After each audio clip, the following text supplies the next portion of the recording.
Hello, everyone. Welcome back. Today, I'm going to be tackling another big hurdle my clients face, and that's the dreaded tell me about yourself or walk me through your resume question. This is often an icebreaker of an interview, yet so many people struggle with it. And why? The reason is that it's deceptively open-ended. You don't want to ramble on, but you don't want it to be too short that you miss out on highlighting your best qualities. For most of you who have a few years and several roles under their belts, I recommend a simple 5-step framework called TRAPS. That stands for thank them, role, academic, pathway, and then finally social. Now, for graduates just starting their career or going straight from university, I'm going to do a video soon on tell me about yourself for graduates. So be sure to like and follow to be the first one to see this when it's uploaded. But for those who have been working for a while now, let's break down each one of these letters and see how we can use them. T is for thank them. Right off the bat, you want to acknowledge and thank the interviewer for inviting you to this conversation. This is going to create a positive, polite tone, and it's going to help you start off on the right foot. Also, as many of you may have a lot of nerves building up before the interview, your heart may be pounding and even have some shortness of breath. By expelling some of this air from your lungs, you can release a lot of that pent-up stress simply by saying, "Thank you for considering me for the role. I'm really excited to be here." This allows you to start breathing normally before digging into your personal and professional details. Also, for those who struggle with this, I'm going to be uploading another video soon on managing anxiety and power poses. So be sure to follow the series if this is relating to you. Next, we have R for role. Begin your answer by focusing on your current or most recent position. This is because it typically is the most relevant for the role that you're applying for. Give a brief overview of your responsibilities and major accomplishments. This is going to set the stage and draws a link between what you've been doing most recently and how it's preparing you for this new opportunity. Now, you don't need to tell them about every single project and every aspect of the job that you're doing. You've got a whole interview to do that. It's simply just giving them a snapshot and show them that you have the experience, you've delivered results, and you could be worth hiring. Next, we've got A for academic.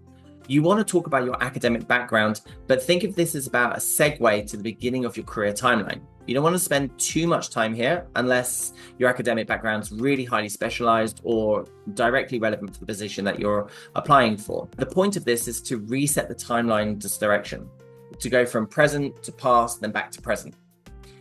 P is for pathway. Now walk the interviewer through your career from the earliest roles you had to the most recent ones. Your first jobs are most likely to be the least relevant for the roles that you're applying for. Going from this to most relevant and then connecting back to the current day leaves the most relevant positions in the memory of the interviewer and makes sense for them on your career progression. As your timeline matures, so too should the details of what you did. Be brief at the start, but more detailed as you progress. If you've had a very long career or have worked for 10 or more companies, then just cherry pick the ones that you feel are the most interesting or that you had the most impact in. And lastly, S is for social. Now, I've read countless articles and books saying you shouldn't talk about your personal life in an interview, and I believe this to be absolutely false. If you're successful in being hired, you most likely are going to become not just their colleague, but also a friend. And the interviewer wants to know if they're going to get on with you as a person working with them in the office day by day. By pulling back the curtain and showing them that you do have a life outside of work and that you have the management skills, the energy to do things such as like sports, fitness, volunteering, spending time with friends and family. But remember, social is like salt. A little can enhance the flavor of the dish, but too much is going to ruin it. So there we have it. When answering tell me about yourself, use the TRAPS framework to build a structured, logical, and concise introduction of yourself. Remember, it's not a license to overshare or recite your life story. Instead, you're curating a professional and personal highlights and showing why you're a best fit for the role and company. Okay, finally, let's look at 4 key points just to help you make sure your TRAPS answer is outstanding. Firstly, keep it around 2 or 3 minutes. It's an icebreaker, not your entire biography. Next, tailor your answer and to the position that you're applying for.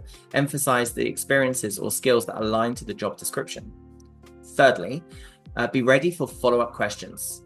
You might pique the interviewer's interest on a certain project or role, so be prepared to elaborate on it if they ask. And lastly, stay positive. Even if you left the role under a challenging circumstance, focus on the learning and growth that came from it.